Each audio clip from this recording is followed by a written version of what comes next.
جو دعا ہم نے مانگنی ہے اس میں سب سے زیادہ فوکس اس دعا کو کرنا ہے کہ ہماری زندگی سے گناہ چھوٹ جائیں. لوگ گناہ چھوڑنے کے لیے تیار نہیں ہیں. پچھلی امتوں پر جو اللہ کی طرف سے عذاب آئے وہ تہجد چھوڑنے کی وجہ سے نہیں آئے, اشراق چھوڑنے کی وجہ سے نہیں آئے. وہ جو عذاب آئے تھے وہ گناہ کی وجہ سے آئے تھے. قوم لوط علیہ السلام پر عذاب کیوں آیا؟ لڑکوں سے بدفعلی کا گناہ کر رہے تھے. قوم سمود پر عذاب کیوں آیا؟ ناپ تول میں کمی. تنخواہ پوری لیتے, کام ادھورا کرتے.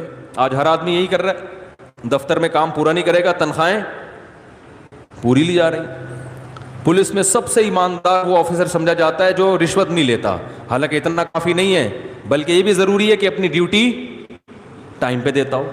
بھائی رشوت لینا بھی حرام ہے, لیکن کام کیے بغیر تنخواہ لینا کہاں سے جائز ہو گیا ہے؟ بھائی گورنمنٹ کے اداروں میں جو اسکول اور یونیورسٹیاں ہیں وہاں پروفیسر حضرات اور ٹیچرز اگر وہ دل جمعی کے ساتھ بچوں کو نہیں پڑھا رہے ہیں اور سیلری پوری لے رہے ہیں تو وہ سیلری قوم سمود میں داخل ہوگا کہ نہیں ہوگا کہ کام ادھورا, اور جب حق لینے کی باری آئی تو پورا, اور دینے کی باری آئی تو اس میں ڈنڈی مارتے ہیں.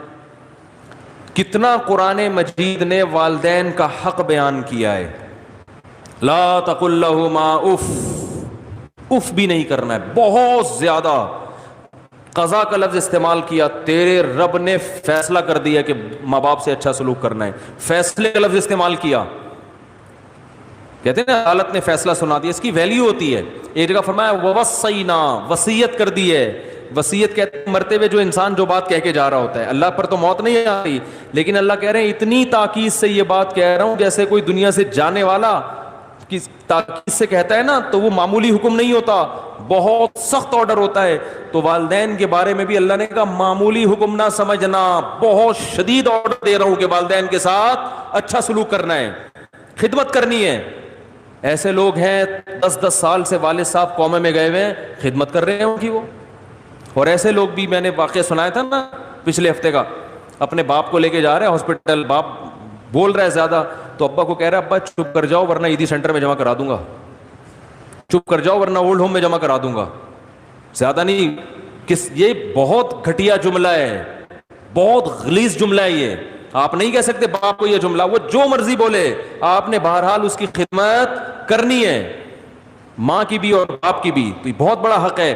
تو لیلۃ القدر میں ان گناہوں سے توبہ کرنی ہے. اگر توبہ کی توفیق نہیں مل رہی تو اللہ سے توبہ کی توفیق مانگنی ہے کہ اللہ میرے باپ کے ساتھ میرا سلوک اچھا نہیں ہے, تو مجھے باپ کے ساتھ نرم لہجے میں بات کرنے کی توفیق عطا فرما. مائیں بیٹیاں ماؤں کے ساتھ اچھا سلوک نہیں کرتی, گریبان پکڑتی ہیں ماؤں کا, تانے دیتی ہیں. کہیں شادی ہو گئی نا بچے کی غلط سسرال, ماں کو تانے دیں گی آپ نے کرایا یہ. او بھائی ماں کب بیٹی کے لیے برا سوچتی ہے؟ مقدر میں تھا, ہو گیا, آپ نے کیا یہ آپ کی وجہ سے ہوا ہے. بہت غلیظ جملہ ہے, تانے دیے جا رہے ہیں, برا بلا کہا جا رہا ہے. تو اللہ سے ان بیٹیوں نے ہاتھ اٹھا کے توبہ کرنی ہے. اے اللہ ماں کے ساتھ بدسلوکی اس جرم سے میں توبہ کرتی ہوں, اے اللہ تو مجھے اس توبہ پر قائم رہنے کی توفیق عطا فرما دے. نبی صلی اللہ علیہ وسلم نے فرمایا وہ عورت جنت میں داخل نہیں ہو سکتی جس کی موت اس حال میں ہو کہ اس کا شوہر اس سے راضی نہ ہو. کتنی خواتین ہیں, شوہر بیسک حقوق ادا کر رہا ہے مگر اس سے تمیز سے بات بولو بھائی نہیں کرتی. سب سے بڑا حق تو والدین سے اطاعت میں تو اللہ نے عورت کے لیے شوہر کا حق والدین سے بھی زیادہ کر دیا. ہم تو انگریز تھوڑی ہیں کہ ہر آدمی اپنے اپنے طریقے کی زندگی گزار رہا ہے. وہاں میاں بیوی کا تعلق ایک قانونی ہوتا ہے, وہ تمیز سے بات کرو تو ہم بھی کریں گے, نہیں تو تم بھی نکلو یہاں سے, ہم بھی نکلے. کوئی ریلیشن تھوڑی ہے. سوشل ڈسٹینس کے پیپر لیے ہوئے ہیں میاں بیوی نے عدالت سے, میاں ادھر سوئے گا بیگم ادھر. کوئی پوچھے بھائی وہ ادھر کیوں سو رہا ہے تم ادھر کیوں سو رہے, بھائی ہمارے پاس ڈاکومنٹس ہیں, گورنمنٹ نے ہمیں اجازت دی ہے کہ ہمارے آپس میں اختلافات, تم وہاں سو گے تم وہاں, تو بھائی وہ تھوڑا باہر نکل کے گلی میں سو جا پھر تو. یہ کوئی ریلیشن ہے؟ عجیب پاگلوں والی زندگی ہے. تو کتوں کو گلے لگا رہے ہیں, انسان انسان سے دور. تو قربانی دینی پڑتی ہے رشتے نبھانے کے لیے. تو شوہر کا بہت بڑا حق ہے کس پر؟ بیوی پر. عورت کو وفا کرنی ہے اپنے شوہر کے ساتھ. وہ اگر گھر میں نہیں ہے, سفر پہ گیا ہے, تو خیانت نہیں کرنی ہے. ایسے شخص سے بات نہیں کرنی ہے جس سے آپ کا شوہر بات کرنے سے خوش نہیں ہوتا. اجازت نہیں ہے آپ کو. جہاں میاں باہر نکلا فوراً فون ملا لیا, گپیں ہو رہی ہیں, میسج بازیاں چل رہی ہیں. اور مرد کو حکم ہے کہ وہ عورت کمزور اللہ نے پیدا کی تو اس کی کمزوری سے ناجائز فائدہ, بولو بھائی, نہ اٹھائے.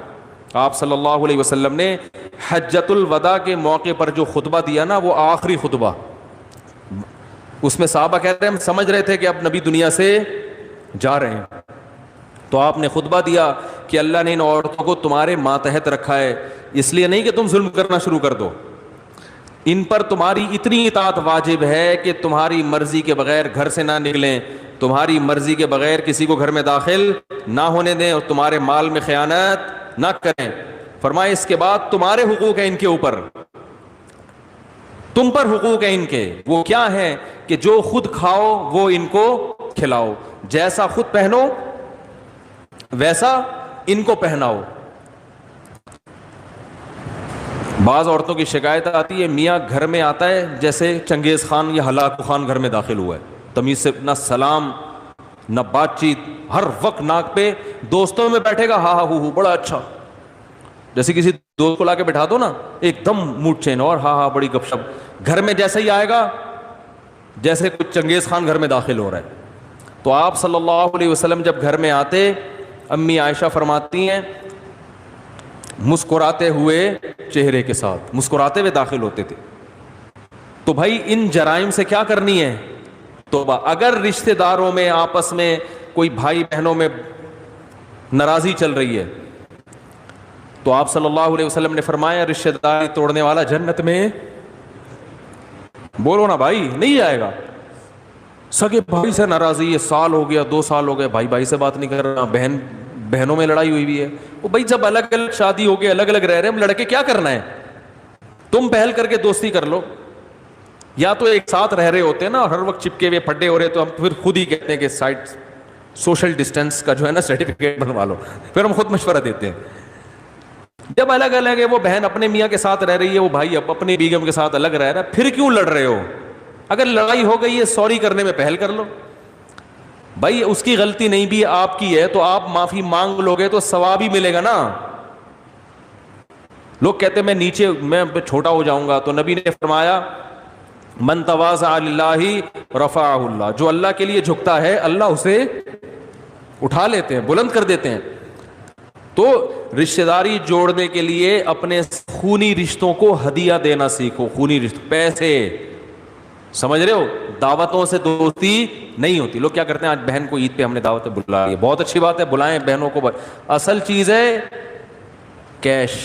یہ دینا چھوڑ دیا کیونکہ اس سے جان نکلتی ہے. پیسے نہیں دیے جاتے آج.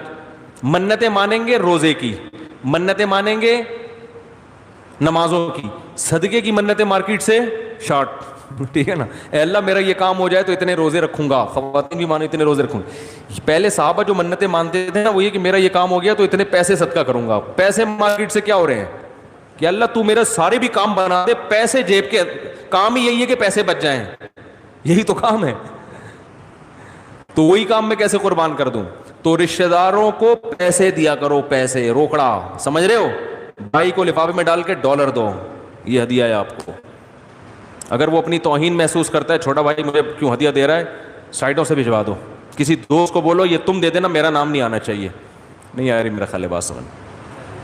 بہنوں کو ہدیہ دے دیا کرو.